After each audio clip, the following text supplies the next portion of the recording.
Hey, everybody. Welcome. This is Bob Goodwin, founder of Career Club, and really excited to welcome you guys to the first episode of Cool Companies You Should Know. We decided to start launching a separate LinkedIn Live here, as well as podcasts, to help feature companies that we're trying to encourage people to actively consider. At Career Club, we believe that there are so many great companies out there that are getting funding. They've got momentum, they're hiring, but oftentimes they're companies that you just may not have ever heard of. So as a way of showcasing those kinds of companies and helping them rise above sort of the ocean of online job postings, we've decided to create this series to help highlight the companies. In this series, we'll be learning things like what makes their brand unique and what's their purpose.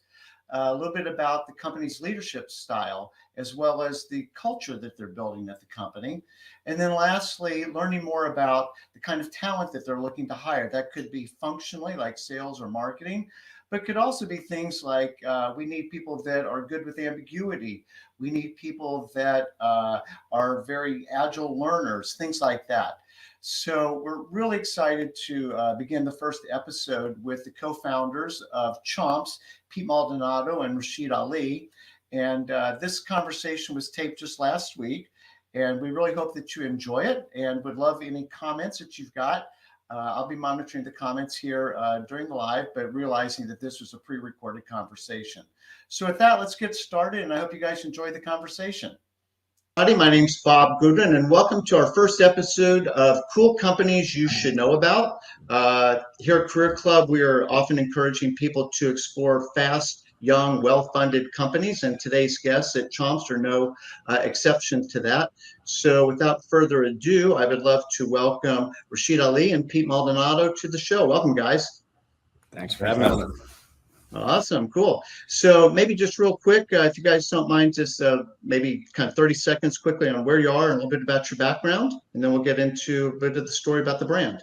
Rashid, you want to go first? Yeah, sure. Rashid Ali. I'm based out of Chicago, Illinois.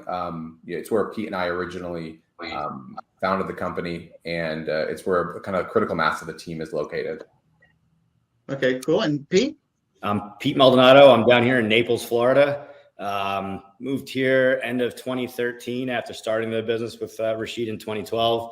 I am the CEO. I really handle anything sales and marketing related. So that's what I'm doing from down here. Awesome. Cool. Well, you certainly got to Florida in time before the gold rush, so to speak. So good on you. So what I thought we could do today is kind of cover three things. One would be just a little bit about the story about the brand, kind of what makes it unique, a little bit about your purpose, things like that, because so many people today are looking for a brand that matters and something that they can kind of get aligned around. And then I thought for the second part, maybe what we could talk about is a little bit about your leadership style and the culture that you guys are building at Chomps, because again, chemistry is really, really important. And then lastly, because Career Club is all about helping people find a career that matters to them, a little bit about the culture, but also the talent that you guys are looking for, whether that's sort of functionally or it might be more characteristics of folks. So just to get started, would love to hear a little bit about the brand story, how you guys got started, and as I said, a little bit about the purpose and what makes Chomps unique.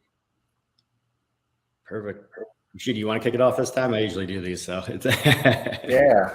So, I mean, the idea of Chomps really started as something completely different. We originally were trying to create something that would compete with Omaha Steaks, but focused on grass-fed beef.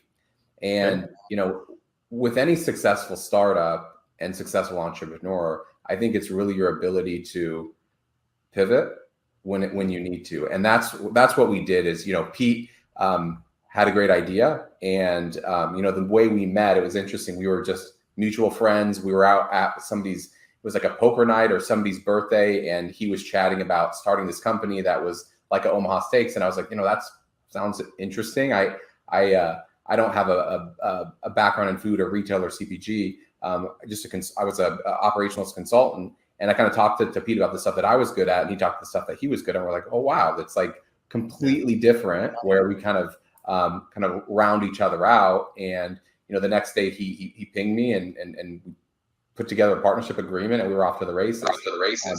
But on the original, the premise, we realized very quickly that shipping frozen without scale was a nightmare. And it wasn't something that we wanted to do because it was the path to profitability would require us to take so much upfront capital to get what we needed to be profitable.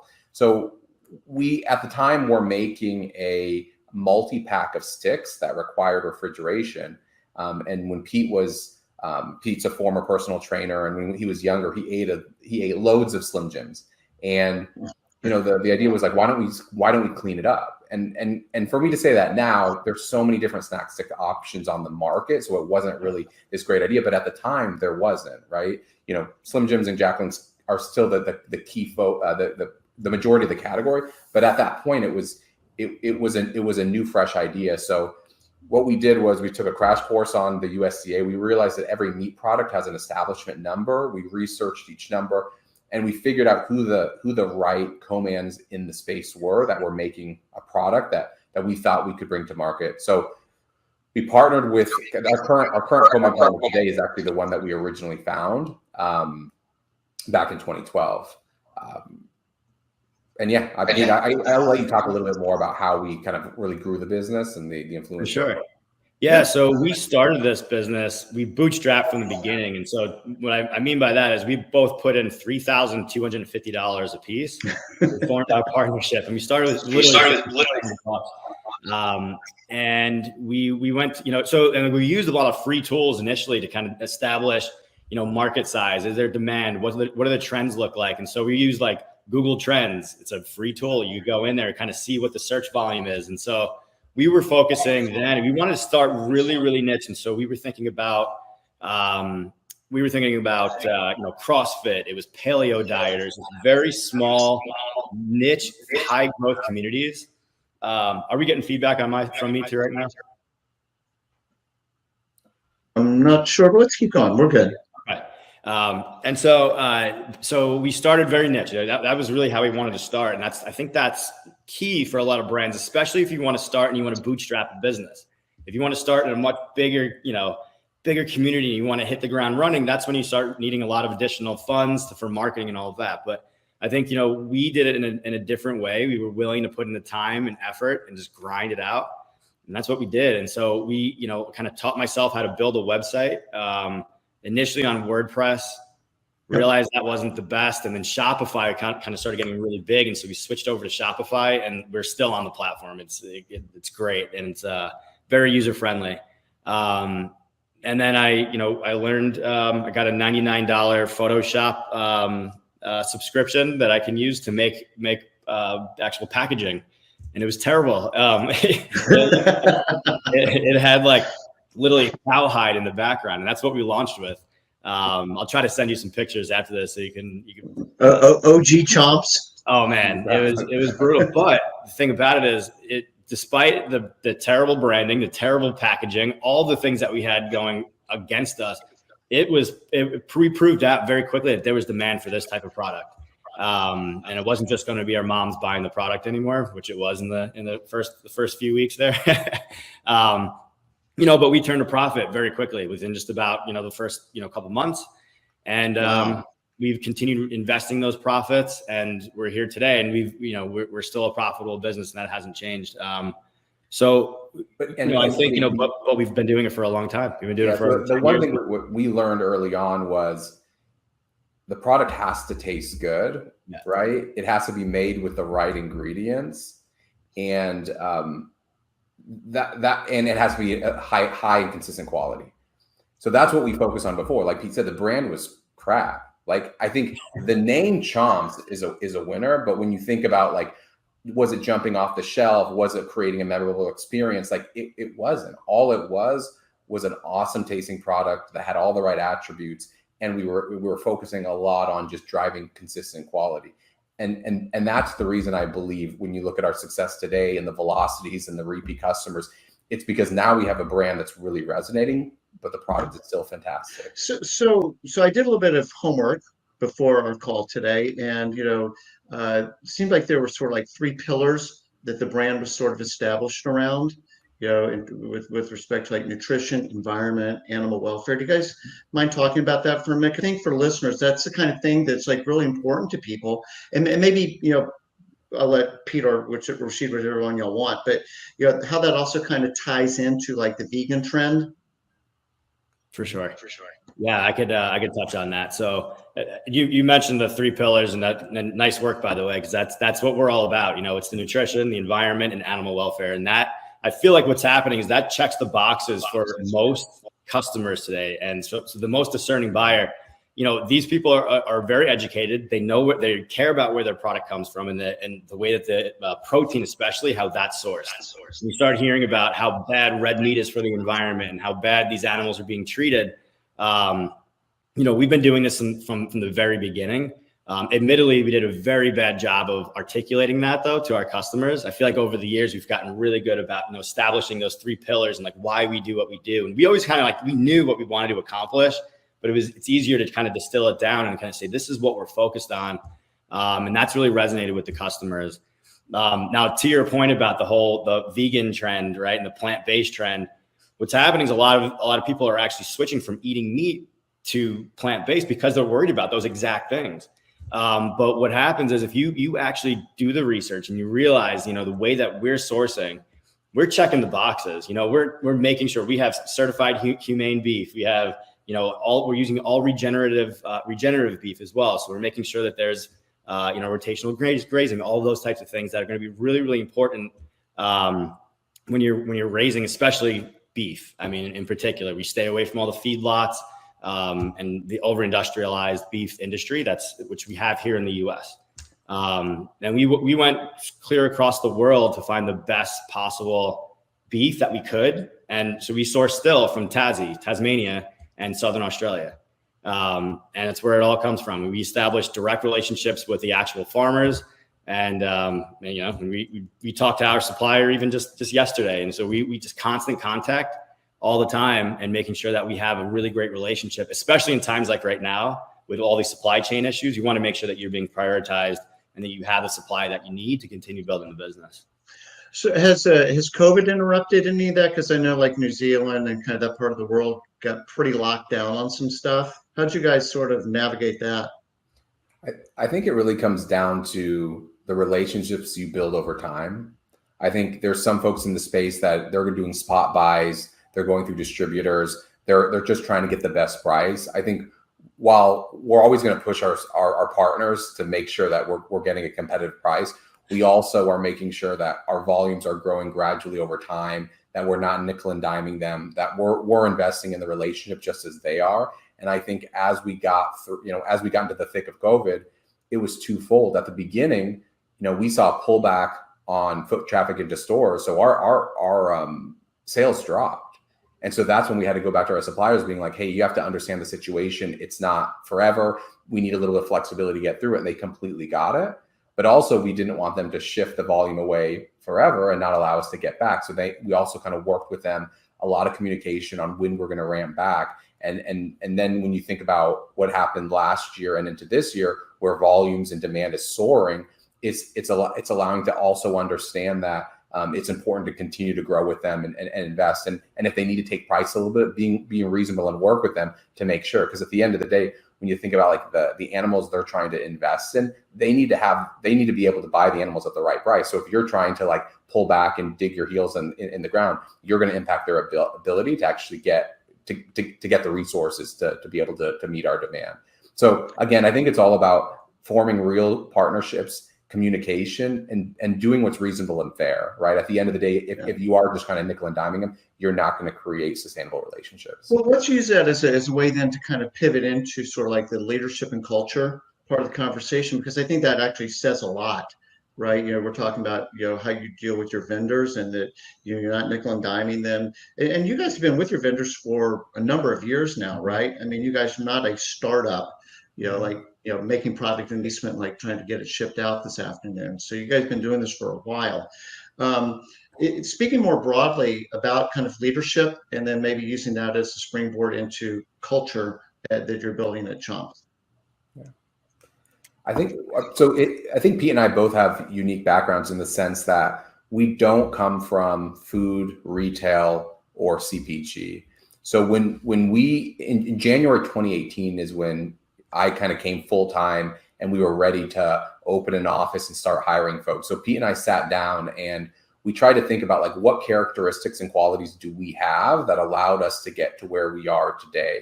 And so we created what we call the traits of a champion, and it's 7 key traits that we believed were critical for someone to be successful in this environment. And it really, we hire around those values. We assess performance on a regular basis around those values.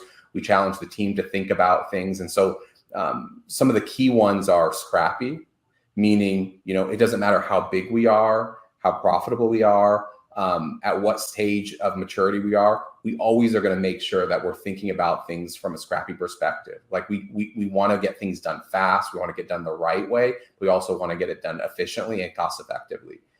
The other is game changer, where we didn't know the way traditional CPG approached things. We did what we thought made sense. And a lot of times we find out now that we didn't do it the way that everybody else approached it. So that game changer mentality, it's like doing what makes the most sense, that's most effective, even if it goes against the grain, is the right approach. And just because we've done something a certain way doesn't mean we need to continue doing it. So we always want to be thinking about things differently, challenging status quo, and trying to drive for improvement.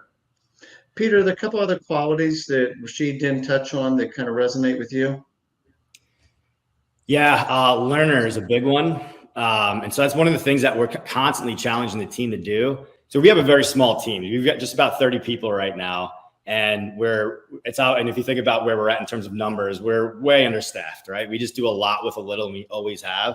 And so one of the things that we've always tried to teach our team to do is think about like, who is it? Is there a mentor out there?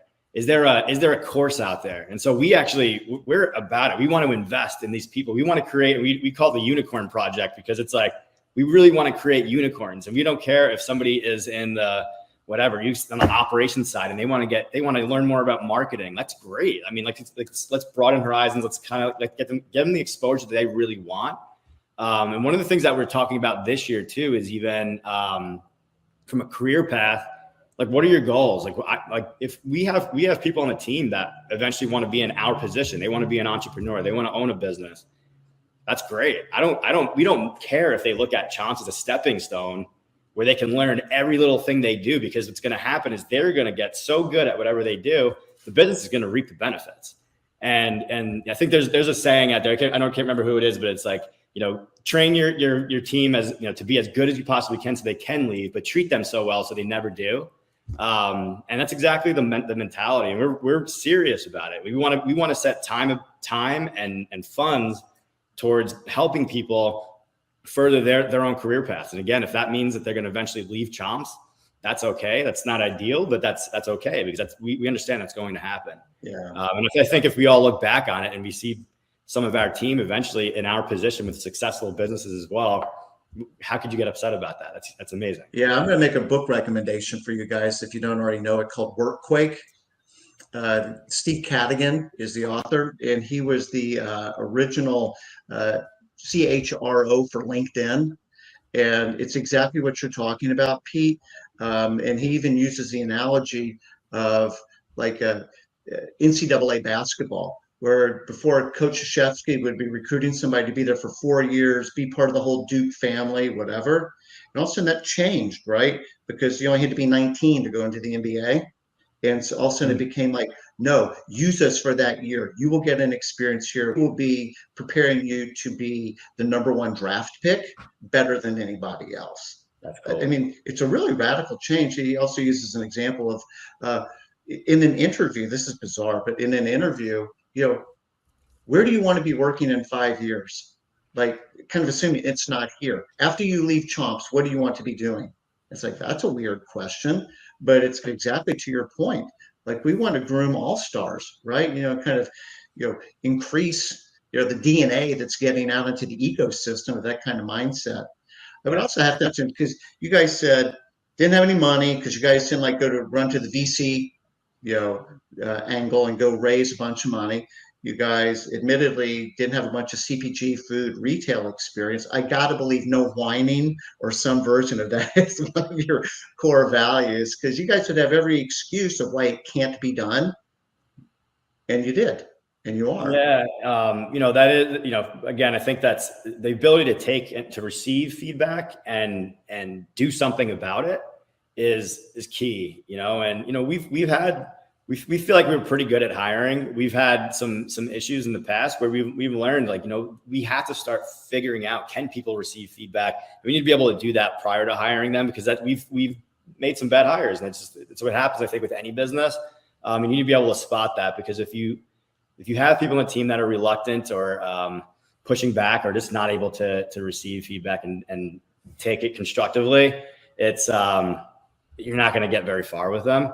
And so Rashid and I had to be very quick about spotting that and moving on. So because again, you have it's that bad apple, situation. They can just spoil the whole bunch, and that becomes a toxic situation.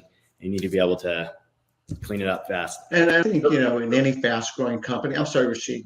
I was just going to say, so that's part of the deal. Go ahead. Yeah. So one of the things we do during the hiring process for every candidate now, the final step is a case. And so while we do the case, it's actually an opportunity for Pete and I to challenge folks a bit, to see how they receive the feedback, to see if they're kind of like are going to try to challenge back or justify why they did it, or could they accept it? And sometimes it's warranted, sometimes it isn't. But I think for us, we've realized that it's very important. There's folks that are really good at interviewing, but when you actually give them a real world situation that they'd be faced, being able to respond to it, and then you coming with maybe some more knowledge that they didn't have. Hey, well, what if it was like this? How would it look? And being able to think about it. I think it's allowed us to make sure that, can they really be successful in this environment? So I just wanted to add, it's a key part. No, that's awesome. And case studies are great, because it really does allow you to kind of see them in a quasi-real environment, particularly the feedback that you're giving them. That is a real environment. Yeah. And how well can you process that?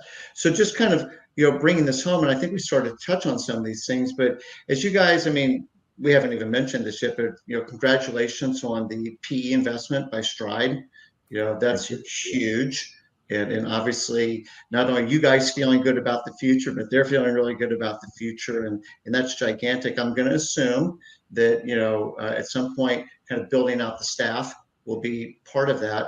As you guys think about building out the team, and it doesn't have to be, in the next month, but just as you kind of look out and you're planning the next couple of years, what kind of roles are you guys looking for? And who's going to be a really good fit at Chomps? Yeah, I think I could kick that off. There's obviously many areas that we're focused on right now. One of them, actually, the role we just filled, was innovation. If we think about, because we're very focused, and we've stayed laser focused on these meat sticks. That's all we're doing. But eventually, we realized that for us to continue building this brand above and beyond, the multiple hundreds of millions, and if we want to get to that $1 billion mark eventually, we're probably going to have to innovate outside of meat snacks. And that's exactly what we plan to do. And so we brought in somebody who has meat snacks innovation experience, but then he's also got experience outside. His name is Matt King. He's great. He's been amazing to work with. But I think in general, what we're trying to do, so that's a new function that we're now hiring for and establishing. We never really had before internally. But in general, what we're trying to do is hire for bandwidth. We have a very small team. And so what's happening is the people that we hire, they're great. And so they are continuously elevating, they're being promoted, and they're growing. But now what happens is you never really have the junior folks in the team and the support for everyone as they continue scaling. So we're realizing that we need to continue bringing in really good younger talent that's, early on in their career, and we can kind of groom them to continue growing. So we're getting better about that. But yeah, and I think one of the things that Rashid and I have always done historically was we always operate very reactively versus thinking, more strategically. And so that's one of the things that we need to be able to do better job of, because we're just in the weeds all the time. Even today, we're still in the weeds all the time. So we need to be able to groom our team to be able to handle all of those things. We can kind of work on the business and not in the business, and all those good things. But that's kind of what we've been thinking about right now, how the team gets built out around that. And I guess it probably kind of falls into your domain, Pete, but like, are you guys looking to hire salespeople, marketing people? I mean, I know you said, Matt, with innovation, but you're kind of building out some of those functional areas a bit more? Yeah, it's all of the above. So we have we'll have people on the e-com side. So we're actually hiring for a product manager, so more like a developer, IT person. We're bringing in someone on the e-com media buying side. Rashid, what other roles do we have open right now? I know we just customer experience. Yep. I think later in the year we'll start providing needing some more regional sales manager, like support level individuals on the sales team. Operations, we have a current supply chain manager role open. We're launching a production manager, food and quality safety manager. We have a director of people that we just launched actually yesterday. So if you think about it, Pete's exactly right in the sense that we need to create kind of that next level of support below all of our associates, because as people get promoted, it's kind of that never ending. So we're like, do we create a leadership program or a rotational thing? Like, what does it look like? We're still trying to figure out what's the best avenue in, because we just know we need that support. The other thing is, for us to operate in this secure environment, we lean on a lot of third parties. So that's the other point, is like, at what point do we convert those to full-time employees and bring in, and that's where really like the director of people and culture, that HR resource, we lean heavily on an amazing third party, but now at our scale, we need someone that's really full-time and developing. So it's, as an example, where like, there's a number of third parties that we're using that are phenomenal partners, and we probably will still use them in some capacity. But if there's something to be said about having someone that's fully dedicated and focused on the business, is really necessary as you start reaching certain milestones of growth. And that's where we're at right now. Got it. And then last question, are you guys cool with hybrid, or do you need people to be like in Chicago or Naples? So last year we did make the call we're 100% remote. There's certain positions, like from an operational perspective, most of our infrastructure is in the Midwest. So, right, it makes sense. Like having someone in the West Coast is tough because, if you're doing physical counts or certain things, you need them there. And then from a sales perspective, right, when you're going to have that regional coverage, we're trying to make sure that we have folks in the right area. But at the end of the day, it's more about the candidate, right? We hire from two perspectives. One is, can they do the job, right? That's kind of like table stakes. It has to be. Then two is, can they meet the culture? So if you find kind of that rock star that does both, it doesn't matter where they're at. It's more about them getting the job done. Because if you find the right individual, they can be anywhere and they'll still add significant value to Chomps. Yeah. Well, guys, thank you so much. This has been great. I'm so glad we took the opportunity to do this. I learned obviously a ton about your company, your culture, purpose behind the brand.